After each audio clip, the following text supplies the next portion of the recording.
नमस्कार साथियों, गुरुकृपा क्लासेस के यूट्यूब चैनल पर आप सबको हार्दिक हार्दिक शुभकामनाएं। जैसा कि आपको पता है, रिट के एग्ज़ाम बहुत नज़दीक है और रिट के एग्ज़ाम के लिए मैं रोज़ाना के 2 मॉडल पेपर आपको आपके सामने लेके आ रहा हूँ, जिसमें जो महत्वपूर्ण प्रश्न हैं, जो भी प्रश्न बनने वाले हैं, उन सभी प्रश्नों का समावेश हम आपको लेने कर लिया। देखो, कल जो हमारा ऑफलाइन टेस्ट था, उसका आज मैं सॉल्यूशन दे रहा हूँ और आपको बता दूँ कि व्याकरण के जो प्रश्न है ना, अभी आप लोगों ने देखा होगा कि सेकंड गेट की जो एग्जाम लगी है, उसमें मैंने विशेषण की जो परिभाषा लिखाई थी वो हूबहू वही परिभाषा आई थी कि संख्या के अर्थ को मर्यादित, सीमित, अव्याप्त करने वाले को कहते हैं, विशेषण कहते हैं। ये मैंने आपको पहले ही बता दिया था। ये की लाइन आपकी उठ के आई थी, जो भी शब्द शुद्धि के थे, वाक्य शुद्धि के थे, जो मैंने टेस्टों में दिए थे, हूबहू वही प्रश्न आए थे। और आपको अभी मैं विश्वास के साथ कह रहा हूँ, जिस व्यक्ति को भी मेरे पे विश्वास है, वो ये जो प्रश्न करवा रहा हूँ, इनको जो भी आपको 5, 7, 10 मॉडल अब आपने पढ़ना था, खूब पढ़ लिया, अब छोड़ दो, किताबों को बंद कर दो और केवल और केवल क्या करो, जो आपने आज तक तैयारी की है उस तैयारी का निचोड़ निकालो कि हमें कितनी तैयारी की, हमारे कितने प्रश्न सही हो रहे हैं, ये आपको निचोड़ निकालना है। एक दूसरी बात आपको यहाँ आ रही है कि जिस व्यक्ति को भी कोई समस्या आती है, मेरे प्रश्नों को हल करवाते समय आपको कोई समस्या आ रही है, आपके कोई प्रश्न गलत हो रहा है, आपको कोई चीज़ समझ में नहीं आ रही है, तो मेरे व्हाट्सएप नंबर आप सबके यहाँ पर अपने लिंक पे दे रखा है, आप उन पे आप संपर्क कर सकते हो। जो भी समस्या होगी मैं आपकी समस्या का निदान करूंगा, क्योंकि अब मैं बिल्कुल फ्री हूँ। अब आपके ईओ का बैच भी स्टार्ट होने वाला है। आज हम नीट का मॉडल टेस्ट पेपर देखते हैं। कल हमारी ऑफलाइन क्लास में टेस्ट का पहला प्रश्न आपकी स्क्रीन पे है, बताइए भी इसका क्या आंसर होगा कि श्वास वायु के आधार पर वर्णों के कौन से 2 भेद होते हैं। श्वास वायु के आधार पर वर्णों के 2 भेद कौन से होते हैं। देखो, एक तो होता है श्वास वायु और एक होता है स्वर तंत्रिका। तो श्वास वायु के आधार पे 2 भेद होते हैं। एक तो होता है अल्पप्राण, एक तो क्या होता है भाई, अल्पप्राण, और एक होता है महाप्राण। एक होता है अल्पप्राण और दूसरा होता है महाप्राण। ध्यान देना इस प्रश्न के ऊपर, ठीक है। अब जो अल्पप्राण होते हैं उनके अंदर प्रत्येक वर्ग का पहला, तीसरा और 5वां वर्ण आता है। प्रत्येक वर्ग का पहला, तीसरा और 5वां वर्ण आता है। और महाप्राण वर्णों में दूसरा और चौथा वर्ण आता है। ये दोनों बातें आपको क्लियर हो गई होगी। अल्पप्राण में 1, 3, 5, महाप्राण में 2 और 4। बोलो, समझ में आया कि नहीं है। आगे की हम बात करते हैं। अल्पप्राण में सभी स्वर आते हैं और अंतस्थ व्यंजन य, र, ल और व आते हैं, और इसमें आते हैं ऊष्म व्यंजन। तो यहाँ देख सकते हो मैंने अल्पप्राण और महाप्राण 2 भेद होते हैं श्वास वायु के आधार पर। इसमें कौन कौन से आते हैं, पहला, तीसरा, 5वां वर्ण आता है, स्वर आते हैं, यरलव आते हैं, इसमें दूसरा व चौथा और दूसरा चौथा वर्ण और ऊष्म व्यंजन इसमें आते हैं। अब आगे की बात देखते हैं, सैगोस और एगोस क्या होते हैं। तो ध्यान रखना, स्वर तंत्रिका के आधार पर। किसके आधार पे भाई, स्वर तंत्रिका के आधार पर। तो स्वर तंत्रिका के आधार पर जो भेद होते हैं वर्णों के, वह कौन से होते हैं, सैगोस और गोस। अब सैगोस में कौन सा आता है, गोस को हम सैगोस भी बोल सकते हैं, और एगोस में कौन कौन से आते हैं ये भी मैं आपको बता देता हूँ। ध्यान देना, गोस में क्या आता है, प्रत्येक वर्ग का तीसरा, चौथा, 5वां वर्ण, सभी स्वर और अंतस्थ व्यंजन य, र, ल, व।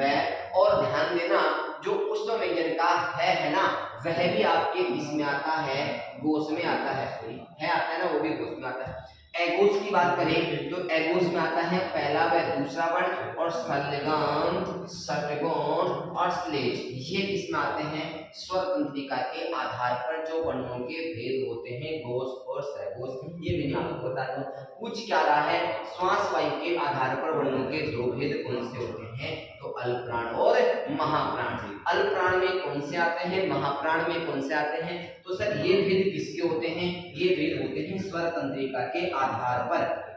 अगर एग्जाम में पूछे स्वर तंत्रिका के आधार पर वर्णों को कितने भागों में बांटा गया है, तो आप लोगों को क्या करना है, गोस और एगोस करना है। अब आपसे पूछे गोस वर्णों में कौन कौन से वर्ण आते हैं, तो गोस वर्णों में प्रत्येक वर्ग का वर्ग कितने होते हैं, 5, क, च, ट, त, प। क वर्ग, च वर्ग, ट वर्ग, त वर्ग और प वर्ग। इन पांचों वर्गों में से प्रत्येक वर्ग का तीसरा, चौथा, पांचवा सारे के सारे स्वर अंतस्थ व्यंजन और उसके साथ में है, ये किस में आते हैं बेटा? गोस में आते हैं। अगर हम बात करें एगोस वर्णों की, तो एगोस वर्णों में वही प्रत्येक वर्ग का पहला व दूसरा वर्ण और तीनों से सलगम, षटकोण और श्लेष्ठ उसमें व्यंजन बना, क्योंकि है तो यहाँ आ गया था, ये बच गए यहाँ पर। बोलो समझ में आया? अब बात आती है प्रकंपित किसे कहते हैं, तो ध्यान रखना हिंदी में एक वर्ण होता है जिसे हम लुंठित भी कहते हैं और प्रकंपित भी कहते हैं। तो इस प्रकंपित को हम यहाँ पढ़ लेते हैं, ध्यान देना भी। प्रकंपित जो व्यंजन होता है वह र होता है। कौन सा होता है भाई? र होता है, ध्यान देना। उत्सित व्यंजन, इसको हम क्या बोलते हैं? विकसित व्यंजन भी बोलते हैं, ताड़नजात व्यंजन भी बोलते हैं, द्विगणित व्यंजन भी बोलते हैं। वह कौन से होते हैं? एक तो डै और एक ढ, ये उत्सित व्यंजन होते हैं। अब आती है स्पर्श व्यंजन, तो ध्यान देना स्पर्श जो व्यंजन होते हैं वह कितने होते हैं? 25 होते हैं, जो कैसे मैतक के होते हैं। स्पर्श व्यंजन कैसे मैतक होते हैं। अब बात आती है ऊष्म व्यंजन, मैंने आपको ऊष्म व्यंजन बताए थे अभी, सलगम, षटकोण, श्लेष्ठ और हल। ऊष्म व्यंजन जो होते हैं एक सलगम, षटकोण, श्लेष्ठ और हल, ये क्या होते हैं? ऊष्म व्यंजन। एक भी ऑप्शन को मैंने आपको ऐसा नहीं बताया कि मैंने छोड़ दिया। देखो आराम से, इसको आप अगर नहीं देख रहे हो तो स्क्रीनशॉट आप ले सकते हो। ये पानी की बोतल है,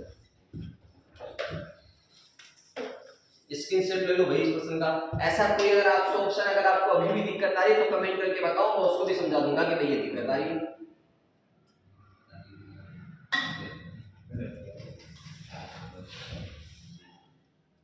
चलो अगले प्रश्न के ऊपर चलते हैं। हिंदी वर्णमाला में स्पर्श व्यंजनों की संख्या। देखो व्यंजनों, स्पर्श व्यंजनों की संख्या नहीं पूछ रहा। अगर व्यंजनों की संख्या पूछता तो हिंदी में 33 व्यंजन होते हैं। पूछ क्या है? स्पर्श व्यंजनों की संख्या। तो ध्यान रखना स्पर्श जो व्यंजन होता है, एक तो होता है क वर्ग, एक होता है च वर्ग, एक होता है ट वर्ग, एक होता है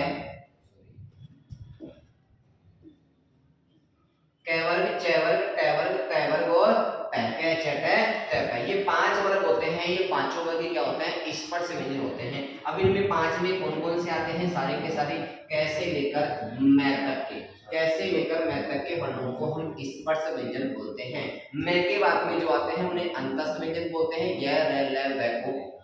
और सलगम, षटकोण, श्लेष्ठ, हल को हम पुष्प व्यंजन बोलते हैं और क्षत्रिय, त्रिशूल, ज्ञानी को हम संयुक्त व्यंजन बोलते हैं। तो स्पर्श व्यंजन कैसे लेकर मैं तक के वर्णों को स्पर्श व्यंजन बोलते हैं, जिनकी संख्या देखो इसमें कितने आएंगे? 5। तो 5 वर्ग होते हैं तो 55 में 25 हो गए, तो इसका आंसर होगा 4 नंबर का। बोलो समझ में आया कि नहीं आया? ये क्वेश्चन आ सकता है कि हिंदी वर्णमाला में स्पर्श व्यंजनों की संख्या कितनी होती है। अभी तो शानदार प्रश्न आने वाले हैं, आप लोग जुड़े रहो, इतने शानदार प्रश्न देने वाला हूँ कि आप खुद याद रखोगे। हिंदी वर्णमाला में स्वरों की संख्या कितनी होती है? ये तो इजी प्रश्न है, तो ध्यान रखना हिंदी वर्णमाला में स्वरों की संख्या की यदि बात करें तो एक तो ए होता है, एक आ होता है, एक छोटी ई होता है, एक बड़ी ई होता है, ऊ होता है, बड़ा ऊ होता है, री होता है। फिर इसके बाद में हम बात करते हैं तो छोटा ए होता है, बड़ा ए होता है और छोटा ओ होता है और बड़ा ओ होता है। ध्यान रखना अंग और अह नहीं होते हैं, अंग और अह ये दोनों नहीं होते हैं। इन्हें तो हम क्या कहते हैं? अयोगवह व्यंजन। इन्हें क्या कहते हैं भाई? अयोगवह। क्या कहते हैं? अयोगवह। तो 11 स्वर होते हैं हिंदी में। अब इन 11 स्वरों की उत्पत्ति कैसे हुई है वो सारी बातें मैंने आपको क्लास में आप सब लोगों ने पढ़ी भी रखा है। अभी केवल अपन पेपर का सॉल्यूशन करते हैं। हिंदी वर्णमाला में कुल स्वरों की संख्या कितनी है भाई? 11 है। अरे समझ में आ रहा है कि नहीं आ रहा? भी समझ में आ रहा है तो आप लोग कमेंट करके जरूर बताएं कि हाँ हमें समझ में आ रहा है। वेट की बातों को छोड़ो और पढ़ाई में पूरी तरह से ध्यान दो। अभी आपकी एग्जाम बहुत नजदीक है और एग्जाम में एकाग्रता जरूरी है और उसी के माध्यम से अगर आपको सफलता चाहिए तो सफलता प्राप्त करना ही है। चलो अगले प्रश्न की ओर चलते हैं। इनमें से कौन सा कथन सही नहीं है? देखो नहीं पूछ रहा है। देखो ढ क्या उत्सित व्यंजन है क्या? देखो उत्सित व्यंजनों को हम क्या बोलते हैं? विकसित व्यंजन भी बोलते हैं और इनको ताड़नजात व्यंजन भी बोलते हैं। क्या बोलते हैं? इनको ताड़नजात व्यंजन भी बोलते हैं, इनको द्विगणित व्यंजन भी बोलते हैं। अगर आपसे कोई पूछे तो इनको द्विगणित व्यंजन भी बोलते हैं। तो ये दो होते हैं, एक तो होता है ड और एक होता है ढ। तो ये वर्ण है, इसका मतलब ये तो सही है। ये पूछ क्या रहा है? नहीं है। अब यहाँ देखो मैंने अभी आपसे बताया कि कैसे मैं तक के वर्ण जो होते हैं, कैसे मैं तक के जो वर्ण होते हैं वह क्या होते हैं, स्पर्श व्यंजन होते हैं। वह क्या होते हैं भाई, स्पर्श होते हैं। तो मैं स्पर्श व्यंजन, बिल्कुल सही है अल्पप्राण है। अभी मैंने आपको बताया था कि अल्पप्राण श्वास वायु के आधार पर दो भागों में बांटा गया है, एक अल्पप्राण और एक महाप्राण।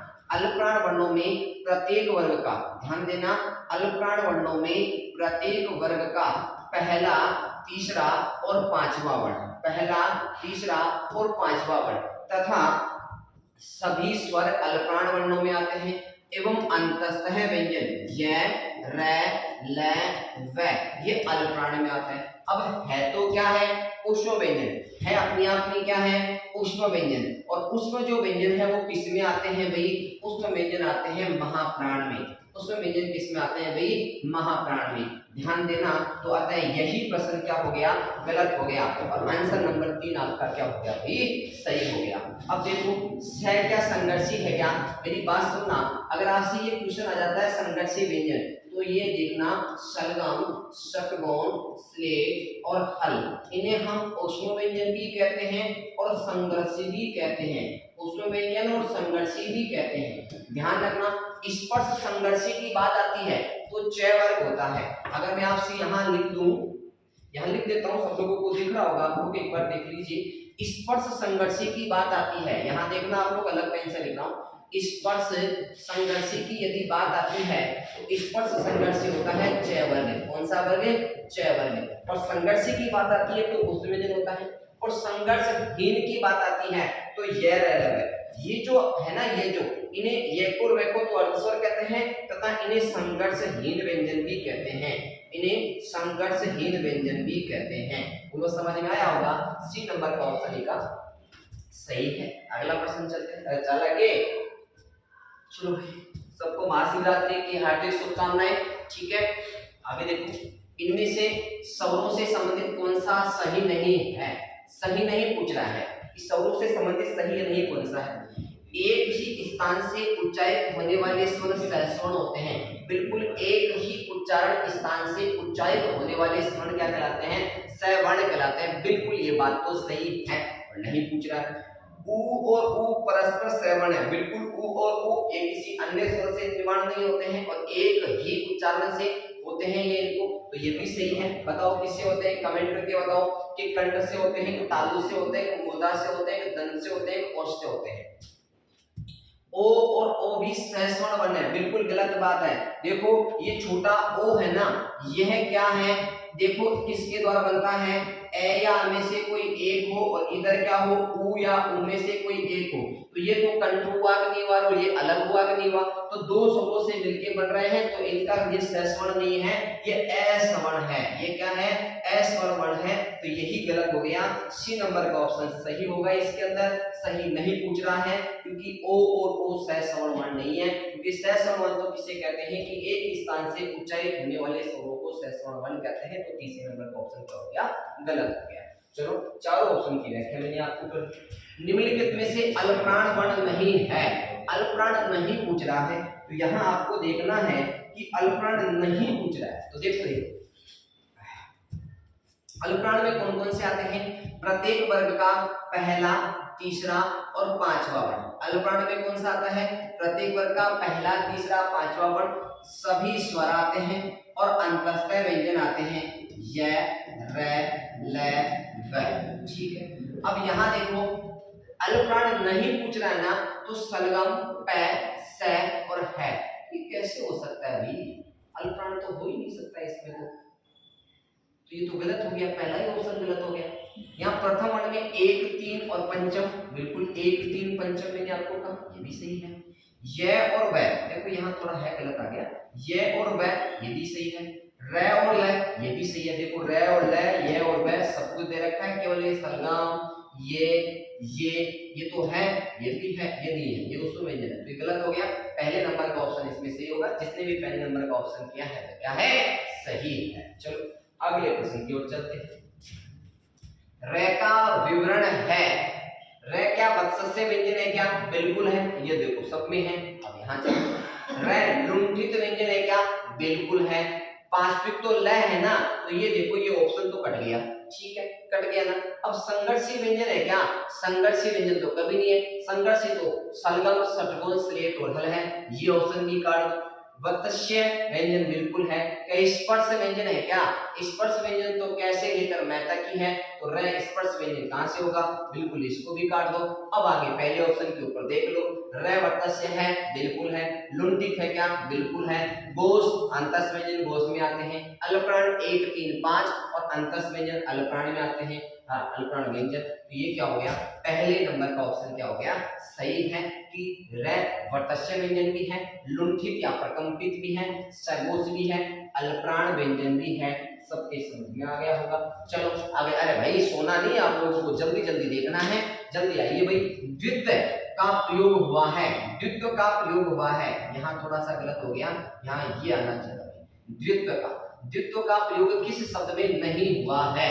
तो द्वित्व वर्ण होता है एक ही वर्ण दो बार आ जाता है, जैसे च आ जाए, ब आ जाए, ठीक है, न आ जाए, ठीक है, क आ जाए, ये शब्द आ जाए। तो ध्यान देना, द्वित्व व्यंजन का प्रयोग नहीं हुआ है। तो च और च आ गया, द्वित्व व्यंजन है। त और त आ गया, द्वित्व व्यंजन है। व और ग, तो यहाँ ल और ल आना चाहिए था, तो यही गलत है। ये तो सारे के सारे क्या है? सही है, इसमें ये वाला ऑप्शन सही हो गया। ग एक ही वर्ण दो बार आ जाता है, उसे द्वित्व व्यंजन कहते हैं। द्वित्व व्यंजन किसे कहते हैं? एक ही वर्ण की पुनरावृत्ति दो बार हो जाती है, उसे हम द्वित्व व्यंजन कहते हैं। सबके समझ में आ रहा होगा। मैंने कहा ना, आपको ये प्रश्न करने के बाद आपके एग्जाम में हूबहू मिलने वाले हैं। हमारा चैनल मानते हैं कि छोटा चैनल है, और ये बड़ी बड़ी संस्थाओं वाले हैं, क्या इतनी गलतियां बता रहे हैं, इतनी गलतियां बता रहे हैं, फिर भी लोग उनको लाइक और शेयर करते हैं, लेकिन हम इसे नहीं कर रहे। आप लोगों को विश्वास के साथ कह सकता हूं कि आप लोग, अगर आपको विश्वास नहीं होता है तो सेकंड ग्रेड संस्कृत डिपार्टमेंट का एक पेपर लगा है, पॉलिटिकल साइंस की भी क्वेश्चन, उसके अंदर एक ही वीडियो के अंदर 7 से 8 प्रश्न वो मिले हैं। सेकंड ग्रेड अभी हिंदी सब्जेक्ट का लगा, उसका पेपर उठा के आप देख सकते हो कि कितने प्रश्न मिले हैं। एक भी प्रश्न मेरे जो हस्तलिखित जो नोट्स लिखाए गए बच्चों को, उनमें से एक भी प्रश्न बाहर नहीं गया। और वीडियो में जो पढ़ाया, जैसे सर्वनाम पढ़ाया, विशेषण पढ़ाया, वर्ण पढ़ाया, और जो भी पढ़ाया उनसे बाहर एक भी प्रश्न नहीं गया है। अब आपको भी गुरुजी पेपर कैसा बनता है, तो आप लोग देखना रेट के अंदर ऐसा पेपर बनता, विश्वास रखो। ये अगर कोई अपने आप को ये समझता है कि जो मेरे को आता है, भाई पेपर कोई लंदन ब्रिटेन से नहीं बनने वाला है, पेपर यहीं से बनने वाला है, यहीं से प्रश्न आने वाला है। आप सोचो कि हर एक प्रश्न हार्ड आएगा, नहीं, हर प्रश्न हार्ड नहीं आएगा। अभी तो आपको आ रहे हैं, अभी रुको, वर्ण का टॉपिक चल रहा है, और आप सब लोग हिंदी विषय से हो, तो आपका पहला टॉपिक ही वर्ण है, तो स्वाभाविक आप सबका सही होगा। अभी तक आपका एक भी गलत नहीं होगा, मुझे खुद को विश्वास है। अब आगे आने वाले प्रश्नों में आप कितने सही करते हो, देखता हूँ। आ जाओ। कौन सा क्रम ठीक नहीं है? कौन सा क्रम ठीक नहीं है? अर्थात शब्दकोश के अनुसार इनका क्रम देखना है। जल्दी से आप बिठा सकते हो शब्दकोश के अनुसार, ठीक है। विनाश, विदेश, ये भी नहीं है। अवंती, अवतरण, ये भी नहीं है। पराधीन, पराजय, पराधीन, ये तो दोनों एक साथ ही आ गए, ये भी गलत हो गया। नियम, निर्जन, निर्दोष, निश्चल, ये भी गलत हो गया। ये लो, प्रश्न ही ऐसा ही है। हमारी टेक्निकल टीम ने थोड़ा सा गलत कर दिया, इसमें एक भी ऑप्शन सही नहीं है। ये क्या पूछ रहा है? क्रम ठीक नहीं है। कौन सा क्रम ठीक नहीं है? किसी का भी क्रम ठीक नहीं है भाई इसमें तो। अब आ जाओ, मिलाते हैं। पहले तो कक्का सीखो इसके लिए। अब आपको कक्का क्या करना है, ध्यान देना। पहले कैसे कबूतर आता है, फिर शैसे शक्ति आता है, फिर खैसे खरगोश आता है, फिर गै आता है, और फिर घै आता है, और फिर अन आता है। ये आ गया। अब आप नया कक्का सीख रहे हो, आपको देखना आराम से। फिर आता है च, छ, झ, झ, ए, सॉरी, जय के बाद में ज्ञानी आता है, और फिर झंडा आता है, और फिर ये आता है। टैग वाले में कोई चेंजेस नहीं करना अपने को। टै, ठै, ढै, ढै, तय आता है, त्रय आता है,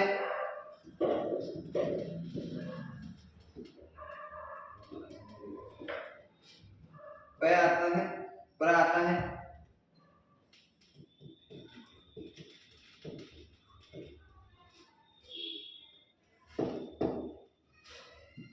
फिर आ गया ये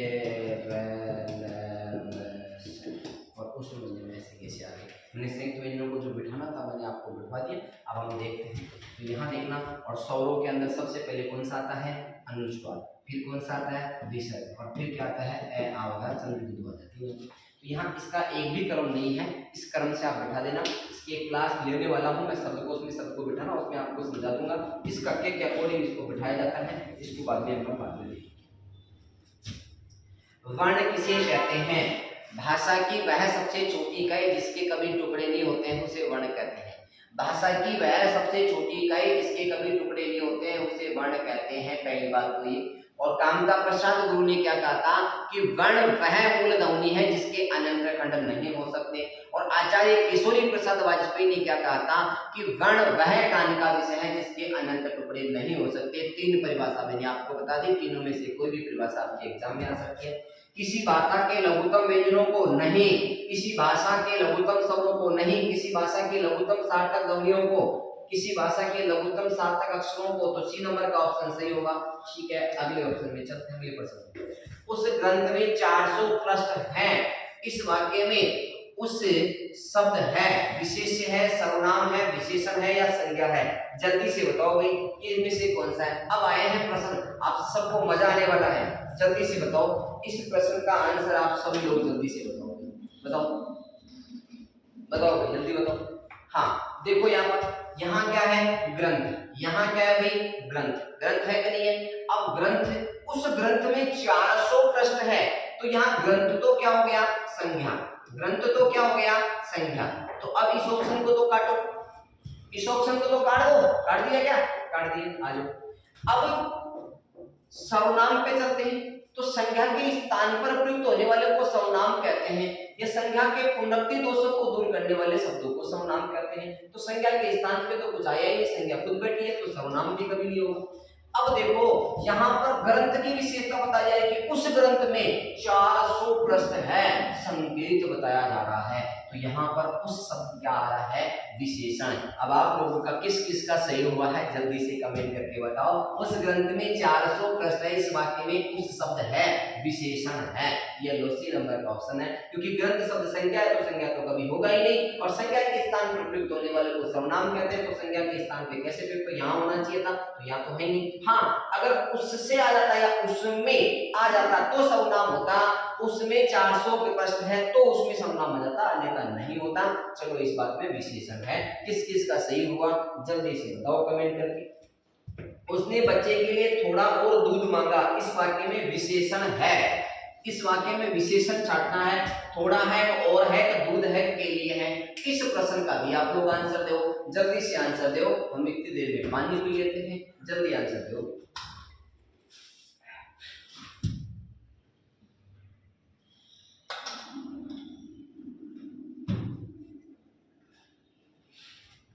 बताओ करो, ओके। उसने बच्चों के लिए थोड़ा और दूध मांगा, इस वाक्य में विशेषण क्या है। अब यहाँ एक एक चीज देखते हैं थोड़ा सा, देखो दूध ये विशेषण नहीं है, ठीक है, थोड़ा और तो ध्यान देना इस प्रश्न के अंदर, आपको मैं बता देता हूं। यहाँ पर और तो क्या है, विशेषण, और तो क्या है, विशेषण, और थोड़ा क्या है, प्रविशेषण, थोड़ा क्या है, प्रविशेषण। ध्यान देना, ऐसे प्रश्न याद किए एग्जाम में आने वाले हैं। दूध तो क्या है, एक दूध क्या है, एक जाति है, दूध एक वो क्या है, मात्रा है, अर्थात इसमें ये नहीं बता रहा कितना दूध है, और दूध। देखो यहाँ पर उसने बच्चे के लिए थोड़ा और दूध, दूध कितना, और दूध कितना, और दूध, अर्थात और दूध मंगाया जा रहा है, तो यहाँ पर संज्ञा शब्द की विशेषता बताई जा रही है, और। तो यहाँ पर और तो क्या हो गया, विशेषण, और भी कितना, थोड़ा बहुत आना है, तो ये प्रविशेषण हो गया। तो इसमें और शब्द क्या है, विशेषण है। आप लोगों को मजा आ रहा होगा इसमें, प्रश्न को देखकर किसी का भी सही नहीं हुआ होगा, ध्यान रखना इसकी डिटेल्स अगर आपको समझनी है, नियम लिखा दिया ऑफलाइन बैच के अंदर। हाँ ये सब पेड़ आम के हैं, यहाँ सब किस प्रकार का विशेषण है, जल्दी से बताओ, सब किस प्रकार का विशेषण है। निश्चित संख्यावाचक है, निश्चित सार्वनामिक है, निश्चित संख्यावाचक है, या अनिश्चित संख्यावाचक है। ये दो ऑप्शन गलत हो गए इसके अंदर, अनिश्चित संख्यावाचक ही होगा वह। ये सब पेड़ आम है, तो यहाँ देखना सब शब्द है ना, सब शब्द सब पेड़, तो ये मात्रा बता रहा है कि भाई सब पेड़ मात्रा बता रहा है, तो निश्चित तो नहीं होगा, यहाँ पर अनिश्चित होगा। तो अनिश्चित यहाँ पर क्या होगा, संख्यावाचक होगा। डी नंबर का ऑप्शन क्या हो गया इसमें, सही हो गया। चलो अगले प्रश्न की ओर चलते हैं। धातु के भेद माने गए हैं, तो धातु के भेद कितने माने गए हैं बताओ भाई। तो सामान्य धातु होती है, एक अनुकरणात्मक धातु होती है, एक मिश्र धातु होती है, ऐसे टोटल 5 प्रकार की धातुएं होती हैं। ये भी मैंने आपको बता रखा है। धातुओं के भेद अगर आपसे पूछे तो 5 प्रकार की धातुएं होती हैं। चलो इनमें से कौन सा धातु का प्रकार नहीं है, अभी मैंने बोला मिश्र धातु भी होती है, सामान्य धातु भी होती है, नाम धातु भी होती है, व्युत्पन्न धातु भी होती है, लेकिन अकर्मक कोई धातु नहीं होती है। ये तो अकर्मक क्रिया का भेद होता है, ना कि धातु होता है। ध्यान रखना भाई, मिश्र धातु, व्युत्पन्न धातु, सामान्य धातु, नाम धातु, अनुकरणात्मक धातु बता दिया था मैंने। एक और बता देता हूँ, मिश्र हो गया, व्युत्पन्न हो गया, नाम धातु हो गया और सामान्य धातु, सामान्य, और एक है अनुकरणात्मक। अनुकरणात्मक, ये 5 प्रकार की धातु के, अगर आपसे पूछे धातु के कितने भेद होते हैं 5, तो ध्यान रखना मिश्र धातु, व्युत्पन्न धातु, नाम धातु, सामान्य धातु, अनुकरणात्मक धातु, ये 5 ही धातु के भेद होते हैं। एक अकर्मक जो धातु होता है वो धातु का भेद नहीं होता है, ऐसा धातु का प्रकार नहीं होता है। चलो अगले प्रश्न की ओर चलते हैं। सूरज आज देर से निकला, इसमें क्रिया के किस प्रकार का प्रयोग हुआ है। सूरज आज देर से निकला, तो सबसे पहले हम बात करते हैं सजातीय क्रिया, जिसमें कर्ता और क्रिया और कर्म एक समान होता है, एक ही हो, क्रिया और कर्म एक ही अनुसार हो या एक ही लिंग वचन के अनुसार हो, तो वहाँ सजातीय क्रिया होती है। तो यहाँ निकला, तो यहाँ तो कभी हो ही नहीं सकता। देर से निकला, आज देर से निकला, तो सजातीय क्रिया, तो कर्म तो है ही नहीं इसके अंदर, और जब कर्म ही नहीं है तो यहाँ पर क्रिया का मिलान कैसे करोगे, तो कर्म और क्रिया का मिलान नहीं हो रहा। अब आ जाओ नाम धातु के ऊपर। नाम धातु क्या होती है, तो संज्ञा से, एक सर्वनाम से। नाम धातु किसे कहते हैं, संज्ञा, सर्वनाम और विशेषण शब्दों से, संज्ञा, सर्वनाम और विशेषण शब्दों से निर्मित धातु को नाम धातु क्या कहते हैं। अब यहाँ निकला है तो निकल क्रिया है यहाँ पर, और निकल में ना जोड़ते हैं तो क्या बनता है, निकलना। क्या बनता है, निकलना। तो यहाँ भी ये भी नहीं है, तो नाम धातु को भी काट दीजिए। अब आता है अकर्मक और सकर्मक की पहचान है। मैंने क्या बताया था, क्रिया के साथ क्या लगाना है, क्या और किसको, क्या लगाना है, क्या और किसको, दोनों का जवाब निकलता है तो सकर्मक, नहीं निकलता है तो अकर्मक। सूरज आज देर से निकला, सूरज क्या निकला, अरे क्या निकला, सूरज क्या निकला, क्या का जवाब नहीं निकला, तो स्वाभाविक है इसमें अकर्मक क्रिया हो गई है। तो ध्यान रखना अकर्मक। सर्वनाम के संबंध में असंगत विकल्प का चयन कीजिए। सर्वनाम के संबंध में अपने को क्या छाटना है, असंगत विकल्प का चयन करना है। क्या निश्चयवाचक सर्वनाम यह और वह है क्या, बिल्कुल है। यह शब्द तो निकट सर्वनाम है और वह सर्वनाम है दूर के लिए। संबंधवाचक आप, स्वयं और खुद, ये तो निजवाचक है। अरे आप, स्वयं और खुद तो क्या है, निजवाचक है। पूछ क्या रहा है, ध्यान देना, ये संबंधवाचक तो किसमें आता है, जो सो, जैसा वैसा, जो सो जैसा वैसा, ये आता है इसमें। तो ये कहां से आ गया, आप, स्वयं, खुद तो निजवाचक है।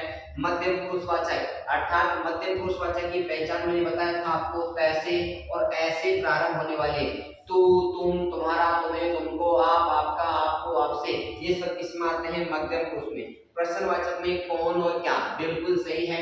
असंगत विकल्प 2 नंबर का ऑप्शन क्या हो गया, सही हो गया। समझ में आया होगा तुम लोगों को। आगे चलो, कितने प्रश्न सही हो रहे हैं कमेंट करके जरूर बताना। व्याकरण की दृष्टि से कौन सा कथन गलत है, कि व्याकरण की दृष्टि से इनमें से कौन सा कथन गलत है। पढ़ते हैं क्या होता है, संज्ञा, सर्वनाम व क्रिया विकारी शब्द है क्या, बिल्कुल। विकारी शब्द कितने होते हैं, 4। विकारी शब्द कितने होते हैं, 4। संज्ञा, सर्वनाम और विशेषण जो होते हैं वो क्या होते हैं, विकारी शब्द होते हैं। समझ में आया होगा। विकारी शब्द हिंदी में कितने होते हैं, 4। संज्ञा, सर्वनाम, विशेषण और क्रिया। ठीक है, विशेषण और क्रिया विशेषण अविकारी शब्द है। देखो विशेषण तो क्या होता है, ध्यान देना, विशेषण तो क्या होता है, विकारी शब्द। मैंने आपसे बोला ना, विशेषण तो क्या है, विकारी, और क्रिया विशेषण क्या है, अव्यय का एक भेद। अव्यय का एक भेद, अव्यय को क्या बोलते हैं, अविकारी शब्द बोलते हैं। तो गलत कथन मेरे हिसाब से तो बी हो रहा है गलत। आगे और पढ़ लेते हैं। अविकारी शब्दों को अव्यय कहते हैं। मैंने अभी आपको बताया अव्यय को ही क्या कहते हैं, अविकारी शब्द। तो ये बात भी सही है। क्रिया के प्रमुख रूप से दो भेद माने गए हैं, सकर्मक और अकर्मक। ये थोड़ा सा गलत, हाँ सही है, सकर्मक और अकर्मक, ये भी सही है। पूछ क्या रहा है संगत, तो ये नंबर ऑप्शन आपका बी सही हो गया। जिसने भी बी किया उसका सही है, अन्यथा गलत है। आ रहा है ना मजा? अरे बता दो यार, कमेंट करके बताओ एक बार कि मजा आ रहा है नहीं आ रहा तुम लोगों को प्रश्नों के अंदर। मैंने कहा जो भी टॉपिक आज के मॉडल में है वो सारे के सारे प्रश्न अगर आपको आ जाते हैं तो आपकी तैयारी 100% सही है, आपके सिलेक्शन को कोई नहीं रोक सकता। मैं आज आपको लगभग 5 व्याकरण के जितने भी टॉपिक हैं उनके 5-6 टॉपिकों को यहाँ लेके आया हूँ। जैसे वर्णमाला को लेके आऊँ, संज्ञा को लेके आऊँ, सर्वनाम को लेके आऊँ, विशेषण को लेके आऊँ, क्रिया को लेके आया हूँ, और इसी के साथ आपके शब्द शुद्धि और वाक्य शुद्धि के टॉपिक भी मैं आपके संपर्क से लेके आया हूँ। लगभग 5-6 टॉपिक आज मैं आपको यहाँ पर करवाने वाला हूँ। आज की क्लास के बाद जो कल की क्लास 2 होगी उसके अंदर पूरी व्याकरण को फिर एक बार लेके आऊंगा। ऐसे ही आपकी तैयारी को परखा जा सकता है, अन्यथा आप घर बैठ के किताबों को पढ़ते रहो। खूब पढ़ लिया छोड़ दो, अब केवल तैयारी करो गुरु कृपा चैनल के ऊपर। कितने प्रश्न आपके सही हो रहे हैं, कितने गलत हो रहे हैं, ये करो। गलत होते हैं तो कमेंट करो, मुझे बताओ कि हमेशा समझ में नहीं आ रहा, मैं आपको बताऊंगा कि क्या दिक्कत आ रही है। विशेषण की अवस्थाओं को यह भी कहा जाता है। देखो विशेषण की अवस्थाएं कितनी होती है, 3 व्यवस्था होती है, जिसमें एक होती है मूलावस्था। एक तो क्या होती है, मूलावस्था, ठीक है। एक होती है उत्तरावस्था, उत्तरावस्था, और एक होती है उत्तमावस्था, उत्तमावस्था। 3 अवस्थाएं होती है। पूछ क्या रहा है कि विशेषण की अवस्थाओं को ये भी कहा जाता है, क्या साम्यावस्था कहा जाता है क्या? बिल्कुल नहीं कहा जाता। अरे तो तुलना कर रही है, आपस में तुलना करती है, अच्छा से अच्छा, बहुत अच्छा, तो ये तो तुलना करती है, तो तुलना बताती है। देख लो यहाँ पर भेदावस्था नहीं, भेद भी नहीं बता रही, दीर्घावस्था नहीं है, तुलना अवस्था है तीनों की। अर्थात विशेषण की अवस्थाओं को तुलना अवस्था कहते हैं, जो 3 प्रकार की होती है, मूलावस्था, उत्तरावस्था, उत्तमावस्था। बोलो पल्ले पड़ी कि नहीं पड़ी? पढ़ गई हैं?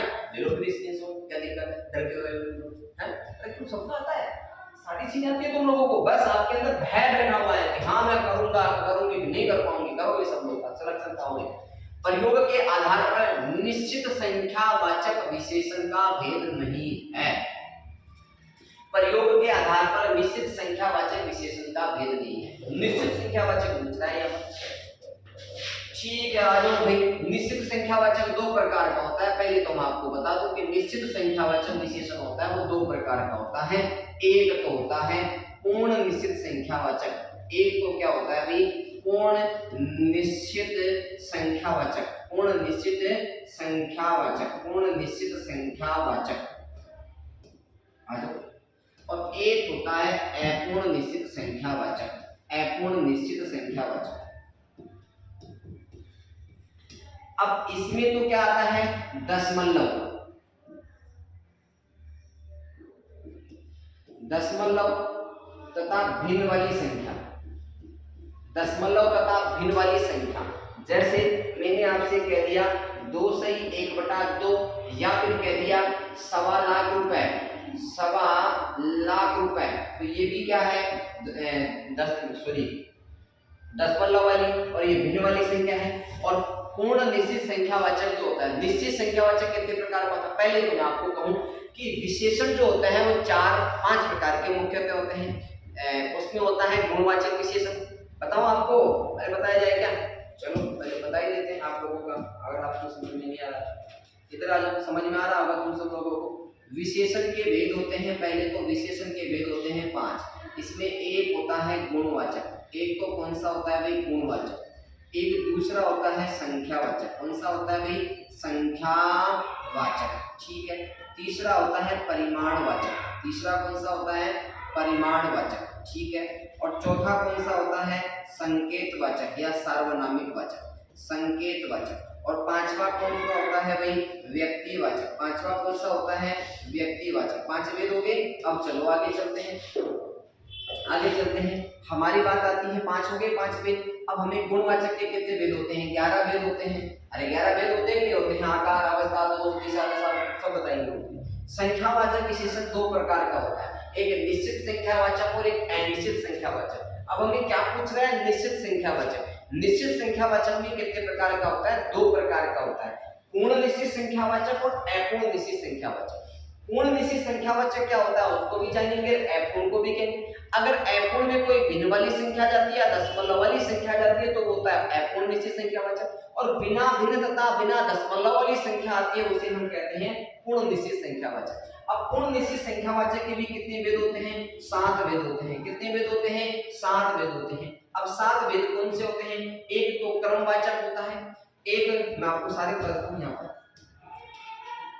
क्रमवाचक, समुदायवाचक, आवर्तीवाचक, आवर्तीवाचक, प्रतीकवाचक और गणनावाचक। 1 2 3 4 5 तो हो गए गणनावाचक, एक होता है भिन्नतावाचक और एक होता है, एक और है, 7 होते हैं टोटल। तो यहाँ देखो क्रमवाचक है, प्रतीकवाचक भी है, गणनावाचक भी है, गुणवाचक नहीं होता है। गुणवाचक तो विशेषण का भेद होता है। अब यहाँ अगर आप इसको नहीं पढ़ते पूछ लेते, इसको नहीं पढ़ते पूछ लेते, विशेषण का भेद होते हैं तो विशेषण का भेद तो गुणवाचक होता है। विशेषण का भेद पूछता तो गुणवाचक पूछ क्या रहा है? निश्चित संख्यावाचक, निश्चित संख्यावाचक दो प्रकार का होता है, पूर्ण निश्चित और अपूर्ण निश्चित। अपूर्ण निश्चित संख्यावाचक में 10 पूर्ण और भिन्न की संख्या आती है, और पूर्ण निश्चित संख्यावाचक 7 प्रकार का होता है, जिसके अंदर क्रमवाचक, समुदायवाचक, आवर्तीवाचक, गणनावाचक, प्रतीकतावाचक, भिन्नतावाचक ये सारे के सारे किसमें आते हैं? निश्चित संख्यावाचक में। गुणवाचक तो विशेषण का भेद होता है। तो डी नंबर का ऑप्शन क्या हो गया इसमें? सही हो गया। ठीक है, आगे रेल भाड़ा शब्द में समास का उदाहरण है। रेल भाड़ा जो शब्द है वह समास का उदाहरण है। रेल भाड़ा शब्द में कौन से समास का उदाहरण है? तो ध्यान रखना, दो भाई इसका कमेंट करके आंसर दो, जल्दी से बताओगे।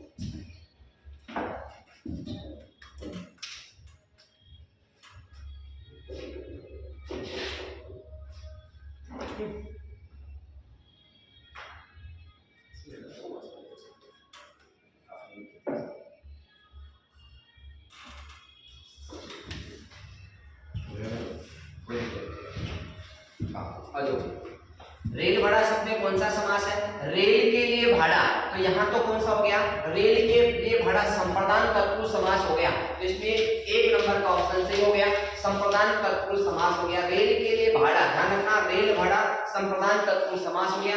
कर्मधारय में तो क्या होता है? एक पद विशेषण, एक पद क्या होता है? विशेषण होता है। बहुव्रीहि समास में दोनों पद प्रधान नहीं होते हैं, कोई अन्य पद प्रधान होता है। अव्ययभाव समास के अंदर प्रमुख पद होता है। सारी बातें आपको पढ़ाई हुई है, सब लोग पढ़े हुए हो, अभी आपको केवल अभ्यास करना है। चलो अगले क्वेश्चन की ओर देखते हैं।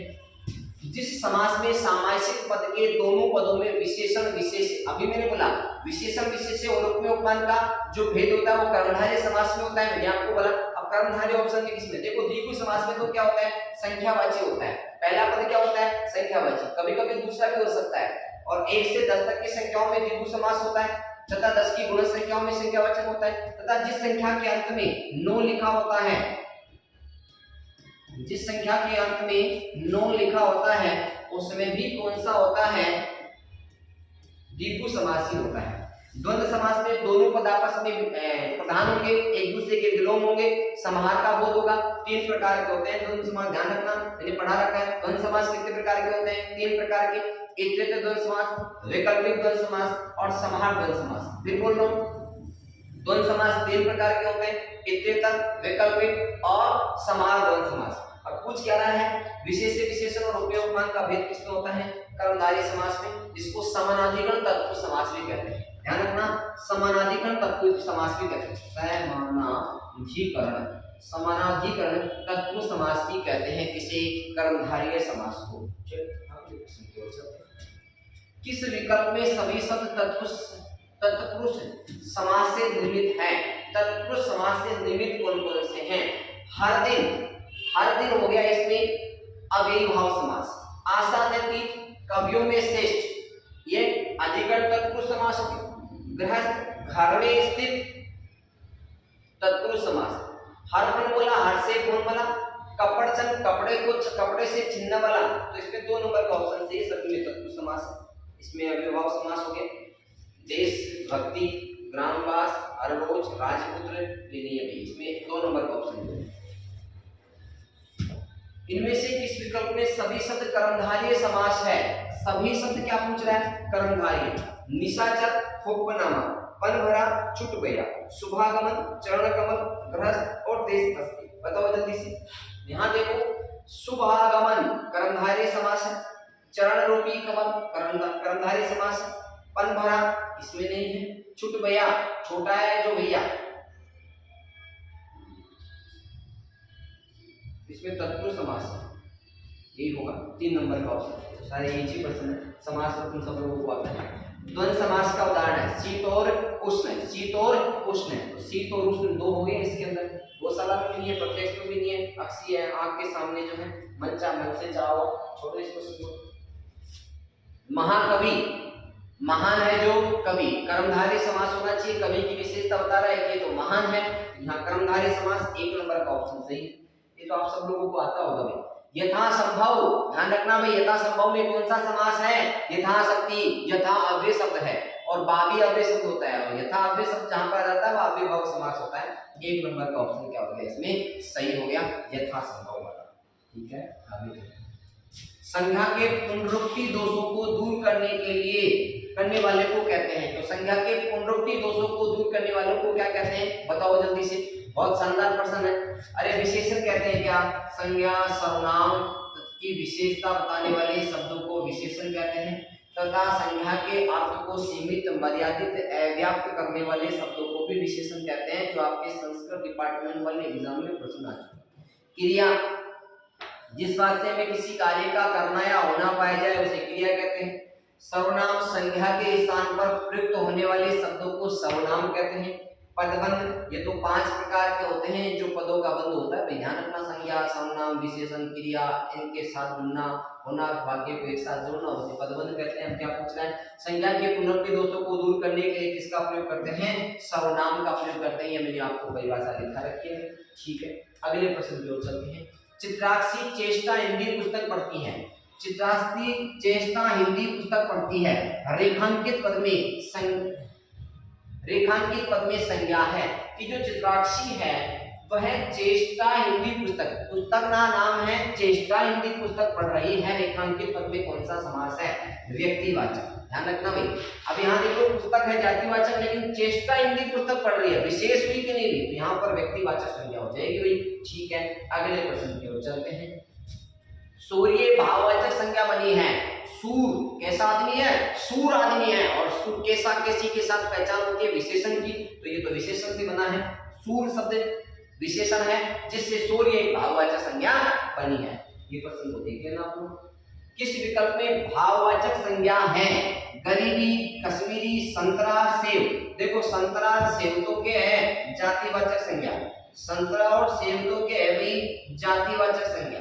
कश्मीरी है यहाँ पर, कैसा आदमी है, कश्मीरी, पंडित कैसा है, कश्मीरी पंडित, तो क्या हो गया यहाँ पर विशेषण, यहाँ क्या हो गया विशेषण। और गरीब है, गरीबी, गरीब और गरीब अलग अलग होता है, तो गरीबी में क्या है भाई, भाव बता रहा है, गरीबी भाव, उसकी गरीबी है भाव, तो भाववाचक संज्ञा। कामता प्रसाद गुरु के अनुसार सर्वनामों की संख्या मानी गई है, जल्दी से कमेंट करके बताओ, मजा आ रहा होगा तुम लोगों को।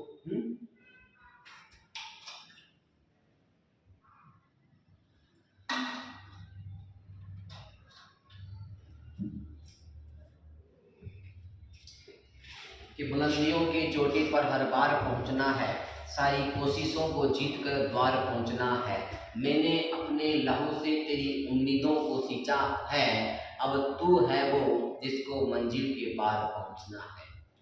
अटल सत्य है, इस दुनिया में आखिर सबको मरना है, पर मरने से पहले जीना है या डरना है। मैं मशाल हूं, मेरा कार्य है तिमिर मार्ग को हरते जाना, पर मार्ग पर चलो या ना, निर्णय तुम्हें करना है।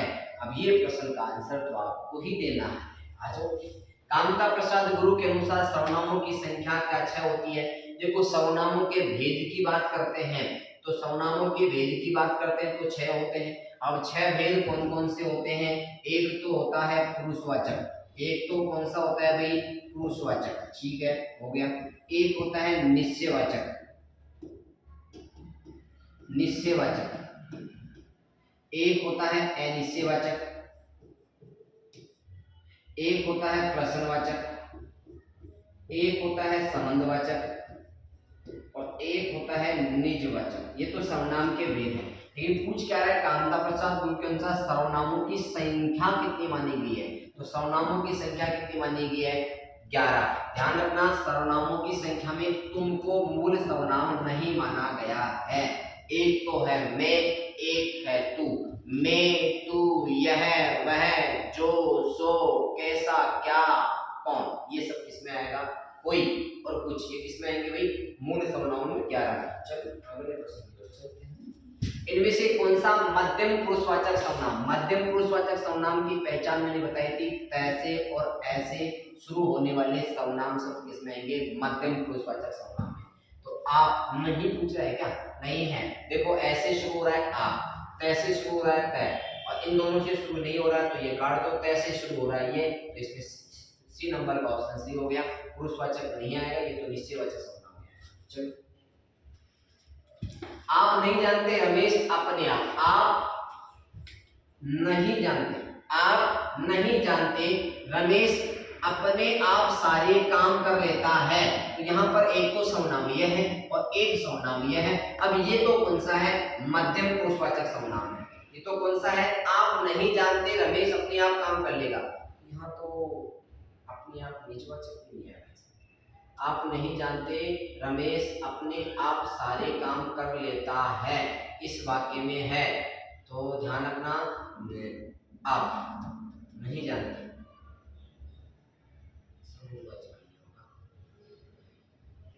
ये थोड़ा सा प्रश्न ही गलत हो गया। निजवाचक ये है ना, ये निजवाचक और मध्यम पुरुष। देखो उल्टा सुल्टा कर्म नहीं पूछ रहा है इसके अंदर, जरूरी नहीं है यहाँ आना चाहिए था, इसको यहाँ आना चाहिए था।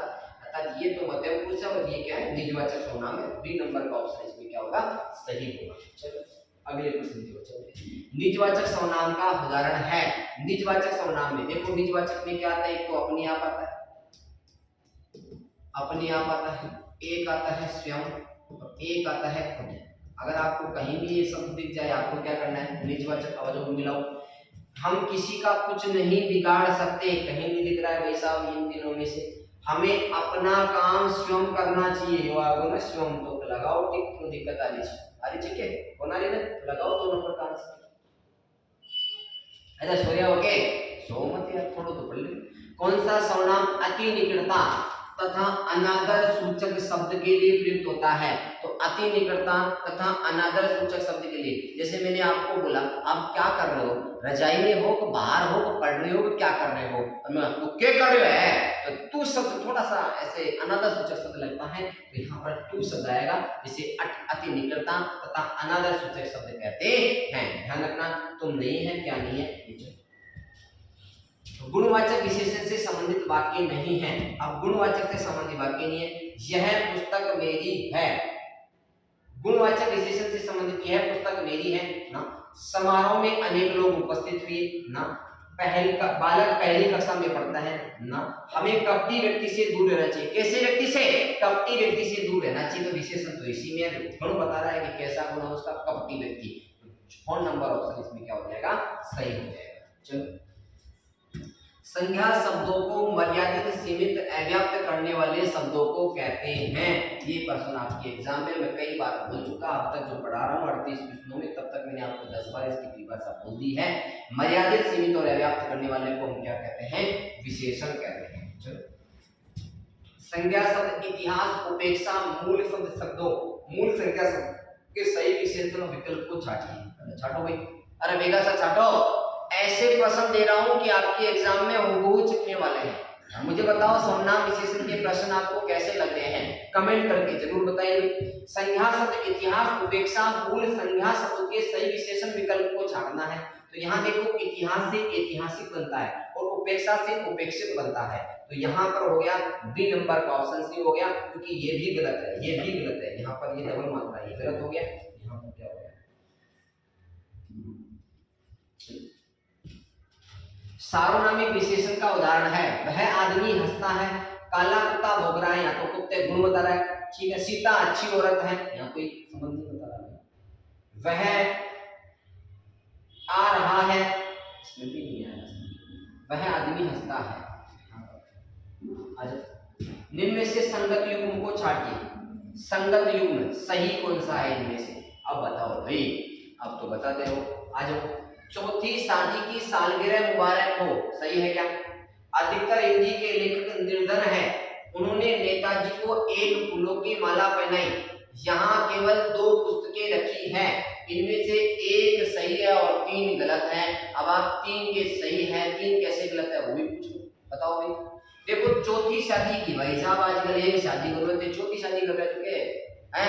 अरे एक शादी उम्र चौथी शादी कर सो भाई, तो चौथी शादी की सालगिरह मुबारक नहीं भाई, शादी की चौथी सालगिरह मुबारक ये आना चाहिए था। ये शब्द यहाँ ये क्या है? पदक्रम संबंधी है। तो शादी की चौथी संबंधी सॉरी शादी की चौथी सालगिरह क्या हो? मुबारक हो, ना कि चौथी शादी की सालगिरह मुबारक हो। 4 शादी कोई भी कर सकता भाई, गलत। सही क्या होगा? शादी की चौथी सालगिरह मुबारक। मैं बोल रहा हूँ, अगर आप नोट कर सकते हो इस चीज। अधिकतर हिंदी के लेखक निर्धन है, ये विषय कौन सा आ गया? अधिकतर हिंदी। हमने तो हिंदी सुना है, अधिकतर हिंदी नहीं सुना। तो ध्यान रखना, ये भी क्रम गड़बड़ हो गया ना। तो हिंदी के अधिकतर लेखक निर्धन है, ये होना चाहिए था अधिकतर हिंदी। कौन सी विषय होगी भाई? अगर आपको पता है तो कमेंट में बताओ कि यहाँ मिलती है सर अधिकतर हिंदी एक विषय चलती है। यहाँ आना चाहिए था हिंदी के अधिकतर लेखक निर्धन है, तो ये भी गलत हो गया। उन्होंने नेताजी को एक फूलों की माला पहनाई। अरे भाई एक फूल की कौन सी माला बनाए? पता है क्या? ना भाई, एक फूल की कोई माला कौन बनाए? उन्होंने नेताजी को फूलों की एक माला पहनाई। फूलों की एक माला पहनाई, तो फूल यहाँ आना चाहिए था, एक नहीं आना चाहिए था। फूलों की एक माला पहनाई, तो यहाँ ऐसा आना चाहिए था, तो ये भी क्या हो गया? गलत हो गया, है ना। जहाँ केवल 2 पुस्तकें रखी है, यहाँ केवल 2 पुस्तकें रखी है। अरे यहाँ केवल हम 2 आदमी हैं जिन्हें नारायण जी चाय पिलाने आए हैं, तो ये सही है क्या? यहाँ हम केवल 2 आदमी हैं जिन्हें नारायण जी चाय पिलाने आए हुए हैं। तो यहाँ देखो, यहाँ केवल 2 पुस्तकें रखी है, बिल्कुल ये बात आपकी क्या है? सही है। डी नंबर का ऑप्शन सही है। चलो भाई, यहाँ केवल 2 पुस्तकें रखी है, डी नंबर का। संगत युग्म को छाटिए। अब इसमें भी क्या छापना आपको? सही छापना है। मैं प्रातः काल के समय घूमने गया, क्या सही है क्या? नशा नामक शीर्षक कहानी अच्छी है, क्या अच्छी है क्या? तुम वापस लौट जाओ, और यह सचिव कार्यालय में लिखित है। बताओ, जल्दी बताओ, वेट करूंगा मैं आप लोगों का। अब तो वेट करना ही पड़ेगा भाई, बताओ जल्दी से। हाँ बताओ बताओ जल्दी से बताओ। ये देना, ये देना। संगत युग्म को छाटिए, जल्दी बताओ। इसको तो मैं बता देता हूँ। मैं प्रातः काल के, तो ध्यान रखना अनावश्यक शब्द आ गए। कौन सा शब्द आ गया? या पूछे तो अनावश्यक शब्द संबंधी अशुद्धि है। कौन सी है? अनावश्यक शब्द संबंधी अशुद्धि। अनावश्यक शब्द संबंधी अशुद्धि अर्थात मैं प्रातः काल के समय घूमने जाता हूँ, तो काल और समय दोनों एक ही है, एक नहीं आई, तो ये चीज गलत है भाई। काल और समय दोनों एक ही है, जो 2 बार आ रहे हैं, तो 2 बार कोई शब्द क्यों आएगा भाई? जब एक बार में इसका काम हो रहा है, तो 2 बार बिगाड़ क्यों रहे हो? अरे भाई एक बार 3 बार कमाने काम है, जो 2 बार क्यों जी माने जो? ठीक है, तो मैं प्रातः के समय घूमने जाता हूँ, इसका शुद्ध क्या होगा? लिख लो, मैं प्रातः के समय घूमने जाता हूँ। एक तो ये ऐसा हो सकता है, मैं प्रातः काल घूमने जाता हूँ, मैं प्रातः के समय घूमने जाता हूँ, मैं प्रातः काल घूमने जाता हूँ। ये नहीं बोल रहा, 2 बोल रहा हूँ, इसका शुद्ध बना रहा हूँ। मैं प्रातः के समय घूमने जाता हूँ, इसको हटा दो। या फिर मैं प्रातः काल घूमने जाता हूँ, इसको हटा दो। ठीक है, सही। ये गलत है। नशा नामक शीर्षक कहानी अच्छी है ना? नशा शीर्षक कहानी अच्छी है, नशा शीर्षक कहानी अच्छी है, गलत हो गया ये। तुम वापस लौट जाओ, लौटना और जाना दोनों एक ही शब्द है, तो इसमें क्या होगा? तुम वापस जाओ या तुम वापस लौटो। तुम वापस जाओ या तुम वापस लौटो, दोनों एक होगा, तो ये भी गलत हो गया। अरे एक ही शब्द 2 बार आ रहा है कि नहीं आ रहा? तो थोड़ा सा समझा कर तुम लोग। वह सचिव कार्यालय में लिपिक है, बिल्कुल सही है। इसका गलत बना के बताऊं क्या? वह सचिवालय कार्यालय में लिपिक है। तो सचिवालय, आलय भी कार्यालय होता है, और कार्यालय 2 शब्द आ रहा है, तो गलत हो जाता। तो वह सचिव कार्यालय में लिपिक है, ये बात बिल्कुल सही है। डी नंबर का ऑप्शन क्या होगा इसमें? सही होगा। अब ई को ध्यान से देखो बजाओ, आप आते देंगे तो अच्छा है।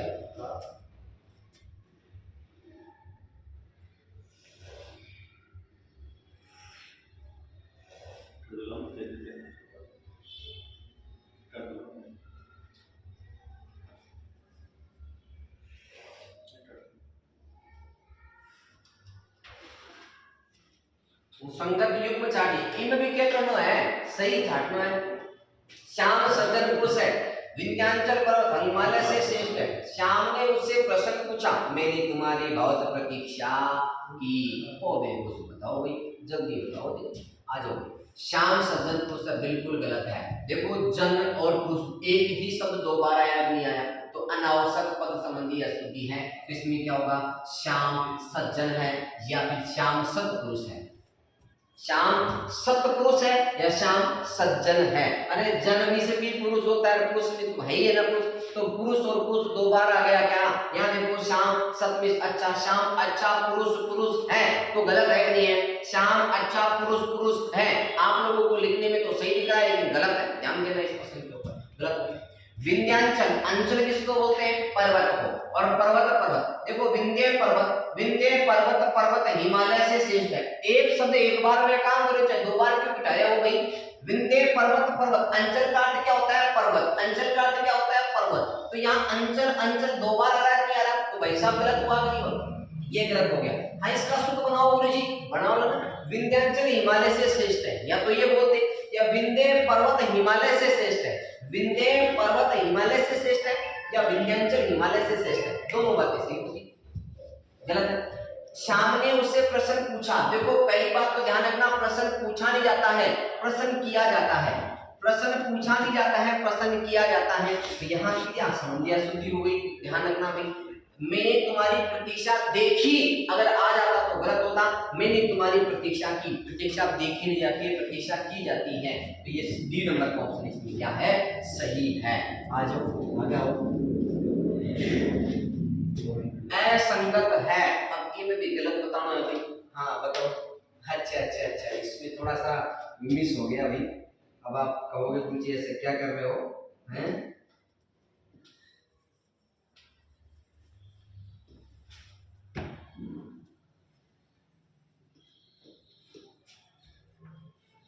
अब जो समझने वाले हैं वो समझ जाएंगे, मुझे जहां तक लगता है वो समझ जाने वाले समझ जाएंगे। बताओ भाई, असंगत युग्म को छांटना है, कितने, किसी डॉक्टर को बुलाओ। असंगत छांटना, इनमें से ध्यान रखना भाई, किसी डॉक्टर को बुलाओ, बिल्कुल ये बात सही है। अगर यहाँ पर कोई शब्द आ जाता ना, कोई शब्द आ जाता तो क्या हो जाता, गलत हो जाता, ध्यान देना भाई। यहाँ अगर कोई शब्द आ जाता तो क्या हो जाता, कोई शब्द आता तो गलत हो जाता। कोई डॉक्टर को बुला दो, नहीं कोई नहीं आना चाहिए, किसी डॉक्टर को बुला दो। अतः ये बात बिल्कुल क्या है, सही है। यह एकांकी बहुत अच्छा है, बिल्कुल अच्छा है। यहाँ अगर अच्छी आता तो गलत हो जाता। एकांकी क्या है भाई, स्त्रीलिंग, सॉरी पुल्लिंग है ना कि स्त्रीलिंग है, तो ये बात सही है। मिश्री यादव सौभाग्यशाली है, कोई लड़की का नाम है भाई, और मिश्री यादव सौभाग्यशाली। देखो एक लड़की है, यहाँ पर शाली शब्द होता है, शाली प्रत्यय है, ये कैसा है, प्रत्यय है। और प्रत्यय जो होता है वो शाली प्रत्यय जो होता है वो होता है बेटा पुल्लिंग होता है। क्या होता है, पुल्लिंग होता है। तो ये जो लड़की का नाम है मिश्री यादव, वो सौभाग्यशालिनी आएगा, यहाँ पर क्या आएगा, शालिनी आएगा। यहाँ पर क्या होगा भाई, शालिनी होगा। ध्यान देना इस प्रश्न के ऊपर कि मिश्री यादव बड़ी सौभाग्यशालिनी है, शालिनी आएगा। क्योंकि शाली क्या होता है, पुल्लिंग शब्द बेटा, ये क्या है, स्त्रीलिंग, तो यहाँ पर क्या हो जाएगा, शालिनी आएगा। ठीक है, ये प्रश्न क्या हो गया, गलत हो गया। हिंदी और अंग्रेजी मेरी भाषा है, भाषा नहीं है, भाषाएं हैं, सही लिख रखा है ना। अगर यहाँ ये लिखता हिंदी और अंग्रेजी मेरी भाषा है तो गलत हो जाता। हिंदी और अंग्रेजी मेरी क्योंकि दो है तो भाषाएं हैं, बिल्कुल ये बात भी सही है। डी नंबर का ऑप्शन इसमें क्या होगा, गलत होगा। चलिए, संगत युग्म छांटना है, इसमें भी क्या छांटना है, संगत युग्म छांटना है। जज ने उसे मृत्यु दंड की सजा दी, जज ने उसे मृत्यु दंड की सजा दी। देखो यहाँ पर दंड और सजा दोनों एक ही शब्द है और बार बार आ रहा है, ये गलत क्या हो गया, गलत हुआ। क्या आना चाहिए था सर, सही। जज ने उसे मृत्यु की सजा दी। देखो चाय ठंडी होगी, पहले चाय ठंडा करोगे।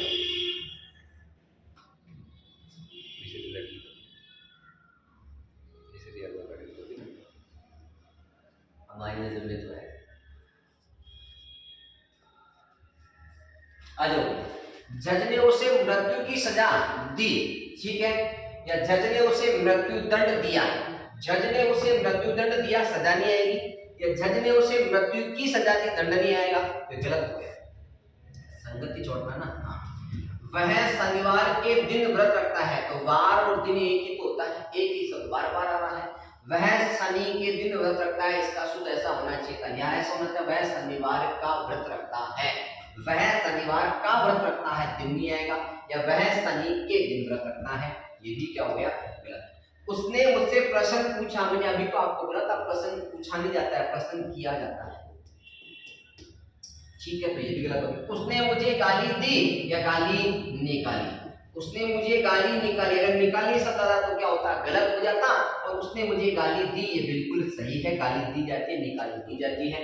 ये आपके 45 प्रश्न आपके हो गए कंप्लीट। अगले प्रश्न की ओर चलते हैं। चलो 45 प्रश्न तो आपके हो गए। 4 टॉपिक थे, तो वर्णमाला का टॉपिक, संज्ञा, सर्वनाम, विशेषण, क्रिया और आपके वाक्य शुद्धि वाला जो टॉपिक है वो इन्हीं प्रश्नों के इर्द गिर्द आपके एग्जाम में पूछा जाएगा। आप सभी लोग इन प्रश्नों का बार बार अभ्यास करें। कहीं भी कोई दिक्कत आ रही हो तो आप लोग हमें कमेंट करके बताएं कि हमारे ये पर्सनल टॉपिक है, समझ में नहीं आ रहा, उस टॉपिक का वीडियो आपको बना के देंगे। अभी पिछले कुछ दिनों से एग्जाम चल रही थी, मुझे घर पे कोई शादी भी थी, इस वजह से आपकी क्लासें नहीं हो पाई, अब आपकी क्लासें होगी। ठीक है, धन्यवाद।